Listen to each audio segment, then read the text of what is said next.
श्री शिवाय नमस्तुभ्यम। हर हर महादेव। जैसा कि कल 3 अगस्त और सावन का पहला सोमवार है और इसमें हम शिव जी को प्रसन्न करने के लिए क्या क्या कर सकते हैं, किस तरीके से पूजा विधान कर सकते हैं जिससे शिव जी की विशेष कृपा हम पर हो। सावन का महीना चल रहा और सावन में कांवड़ जल तो हमें भोलेनाथ के शिवलिंग पे चढ़ाना ही है। 2 तांबे के कलश में जल भरना है। अपने घर के रसोई घर के पात्र में से आपको जल लेकर जाना है और भोले बाबा की शिवलिंग पे आपको अर्पित करना है।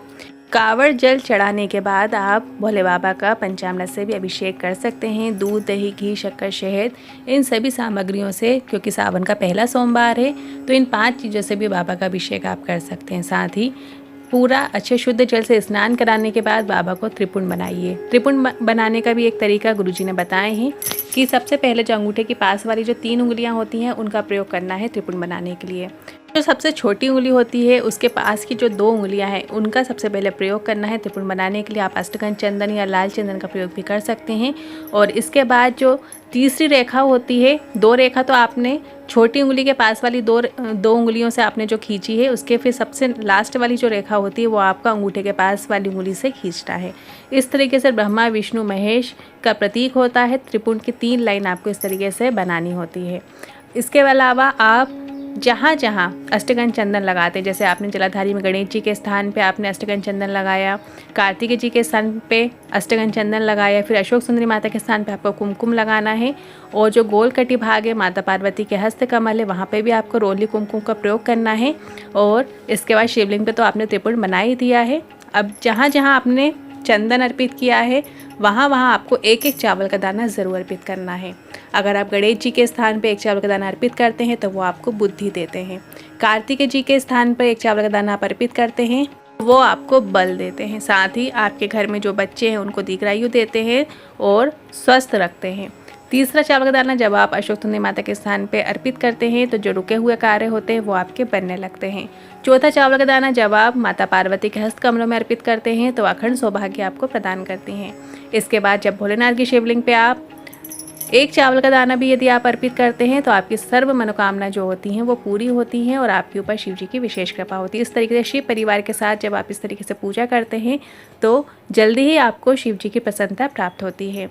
इसके बाद आप 1 बेलपत्र भोलेनाथ की शिवलिंग पे ज़रूर अर्पित करें। यदि आपके पास ज़्यादा मात्रा में बेलपत्र है तो आप इन्हीं सभी जगहों पर, गणेश जी के स्थान पर, कार्तिकेय जी के स्थान पर, अशोक सुंदरी माता के स्थान पे, और जो गोल कटी भाग है माता पार्वती के स्थान पे और भोले बाबा की शिवलिंग पे आपको ये सभी बेलपत्र आपको अर्पित करना। और नंदीश्वर पर भी ज़रूर आपको अर्पित करनी। नंदी के जो उठा हुआ चरण होता है वहाँ पे भी आपको जल अर्पित करना होता है और 1 बेलपत्र नंदी के ऊपर भी आपको अर्पित करना होती है।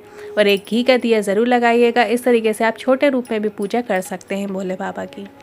और यदि 108 सामग्री आप अर्पित कर रहे हैं तो 108 सामग्री में आप 108 चावल के दाने आप भोले बाबा की शिवलिंग पे अर्पित ज़रूर करें। सावन का क्योंकि पहला सोमवार है, 108 सामग्री जो आपको आसानी से मिल जाए वो ज़रूर अर्पित करें। चाहे वो चावल का दाना हो या फिर मूंग का दाना हो या फिर तिल के 108 दाने हो या फिर सरसों के 108 दाने हों, कुछ भी जो 108 दाने आपको मिल जाते हैं वो आप ज़रूर अर्पित करें। या 108 बेलपत्र भी अर्पित कर सकते हैं, 108 शमी पत्र भी अर्पित कर सकते हैं, या 108 पुष्प अर्पित कर सकते हैं, या उनकी पंखड़ी अर्पित कर सकते हैं। कुछ भी सामग्री आप 108 ज़रूर भोलेनाथ की शिवलिंग पे अर्पित करें। और इसके बाद जब आप मंदिर से बाहर निकले तो जो मंदिर की चौखट होती है, देहरी होती है, वहाँ पे अपना मस्तक ज़रूर रखें। क्योंकि जो हमारी विपरीत रेखाएं चल रही होती है मस्तक की, या उल्टी रेखाएं चल रही होती हैं, वो भोले बाबा आपकी सीधी करना प्रारंभ कर देते हैं। आपके जो ग्रह हैं वो आपके अनुकूल होने लगते हैं। या फिर आप अपने हाथों की अंगूठे के पास वाली 3 अंगुलियों से भी चौखट को स्पर्श करके अपने मस्तक पर लगा सकते हैं। इस तरीके से ज़रूर आप प्रणाम करके फिर बाहर निकलिएगा। सावन का पहला सोमवार पार्थिव शिवलिंग की पूजा ज़रूर करनी चाहिए। यदि आप अपने घर के अंदर पार्थिव शिवलिंग की पूजा करते हैं विधि विधान के साथ तो आप वैसे कर लीजिए। यदि आपके पास ज़्यादा समय नहीं है तो आप अपने घर के गमले में भी पार्थिव शिवलिंग का निर्माण कर पूजा कर सकते हैं। दोनों में से जैसी भी विधि आपको लगे आप वैसी कर सकते हैं, पर पार्थिव शिवलिंग की पूजा ज़रूर करना चाहिए। अब यदि आप घर में कर रहे हैं तो सबसे पहले बेलपत्र रखिए। जिस पात्र में आप पार्थिव शिवलिंग बना रहे हैं उस पात्र में सबसे पहले बेलपत्र रखिए, फिर उसके ऊपर पार्थिव शिवलिंग का निर्माण करें और यही दूध, दही, घी, शक्कर, शहद, पंचामृत से अभिषेक करें, शुद्ध जल से अभिषेक करें, घी का दिया लगाएं, बेलपत्र चढ़ाएं, सभी चीज़ें सामग्री आप उन पर चढ़ाएं। फिर बाबा का विसर्जन शाम से पहले पहले आपको कर देना है। क्योंकि पार्थिव शिवलिंग जब हम बनाते हैं तो उसका जो विसर्जन है आपको किसी यदि नदी तालाब में कर रहे हैं, जैसे आप घर में बना रहे हैं, तो आप शाम से पहले पार्थिव शिवलिंग का विसर्जन ज़रूर करें। और यदि आप गमले में बना रहे हैं तो गमले में आप तुरंत पूजा करके पार्थिव शिवलिंग का विसर्जन कर सकते हैं।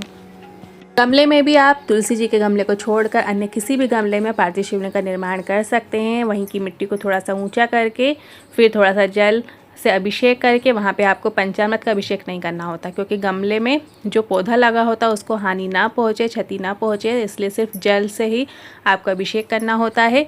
और चावल के दाने आप अर्पित कर सकते हैं, बेलपत्र अर्पित कर सकते हैं, दूर्बा, शमी पत्र, सभी सामग्री आप अर्पित कर सकते हैं। इस तरीके से वहीं पर ही पार्थिव शिवलिंग का निर्माण करके घी का दिया लगाकर धूप बत्ती दिखाकर आरती भी कर सकते हैं। उसके बाद आप उसका विसर्जन वहीं पे गमले के अंदर कर दें।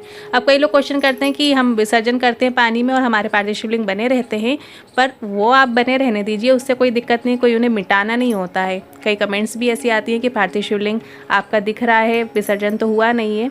आंतरिक रूप से हमने जो पूजा करी है उसमें जो हमने भगवान जी को बुलाए थे उन्हें हमने विसर्जन कर दिया है, वो तो फिर मिट्टी का एक आकार मात्र बचता है। धीरे धीरे करके गल भी जाता है। कुछ देर बाद जब आप देखेंगे तो वो पानी जब उसमें पड़ा रहता है तो वो गल जाता है। वो गलने में टाइम भी लेता है, तो पर आपने अपनी ओर से आंतरिक रूप से जो विसर्जन किया है, पानी जो हमने 1 लोटा जल डाला है, विसर्जन के जो मंत्र बोला है, उससे पार्थिव शिवलिंग का विसर्जन हो जाता है। आपको फिर उसका कोई दोष नहीं लगता है कि पार्थिव शिवलिंग का आपने विसर्जन नहीं किया। वहीं सावन का पहला सोमवार है, तो आपको हर सोमवार में घी के दिए ज़रूर बनाना है। शाम के समय, प्रदोष काल के समय 2 घी के दिए ज़रूर बनाइए। 1 घी का दिया जो गोल बाती का आपको बनाना है और 1 लंबी बाती का घी का दिया बनाना है। जो गोल बाती का आपने घी का दिया बनाया है, शाम के समय, प्रदोष काल के समय आपको भोलेनाथ के मंदिर में श्री शिवाय नमस्तुभ्यम बोलते हुए ज़रूर प्रज्वलित करना है। और लंबी बाती का जो घी का दिया बनाया है वो आपको बेलपत्र के वृक्ष के नीचे जाकर श्री शिवाय नमस्तुभ्यम कहते हुए वहाँ पर प्रज्वलित करना है। और यदि घर में धन संपदा की कमी है या ठीक से व्यापार व्यवसाय नहीं चल रहा है, तो जब आप बेलपति के वृक्ष के नीचे लंबी बाती का घी का दिया लगाएंगे तो वहाँ की मिट्टी को अपने मस्तक पर ज़रूर लगाइए। थोड़ी सी रज वहाँ बेलपत्री के वृक्ष की, उसको अपने घर में लाकर आपको पटक देना है। माता लक्ष्मी की आवक आपके घर में ज़रूर होगी, क्योंकि शाम के समय माता लक्ष्मी बेलपत्री के वृक्ष के नीचे बुहारी लगाती हैं। और जो बेलपत्र का वृक्ष स्वयं ही माता लक्ष्मी स्वरूपा है, पार्वती के नयन अश्रु से बना हुआ है और स्वयं माता लक्ष्मी के द्वारा पोषित है। तो ऐसे में जब आप बेलपत्री के वृक्ष के नीचे एक घी का दिया लगाते हैं, श्री शिवाय नमस्तुभ्यम मंत्र का स्मरण करते हैं, कुछ क्षण के लिए आप श्री शिवाय नमस्तुभ्यम मंत्र का स्मरण भी करते हैं, जब वहाँ से थोड़ी सी रज को निवेदन करके अपने घर में लाते हैं तो माता लक्ष्मी की विशेष कृपा होती है और घर में धन धान्य से परिपूर्ण आपका घर होता है। तो ये उपाय आप प्रत्येक सोमवार में करें। अभी सावन का महीना चल रहा है, तो हर सोमवार के दिन आप शाम के समय, प्रदोष काल के समय बेलपत्री के वृक्ष के नीचे घी का दिया ज़रूर लगाइए और एक भोलेनाथ के मंदिर में दिया ज़रूर लगाइएगा। आज के इन उपाय से जुड़े मन में कोई सवाल या क्वेश्चन है तो कमेंट के जरिए पूछ सकते हैं। वीडियो थोड़ा भी उपयोगी लगा हो तो वीडियो को लाइक करके कमेंट बॉक्स में हर हर महादेव ज़रूर टाइप कीजिएगा।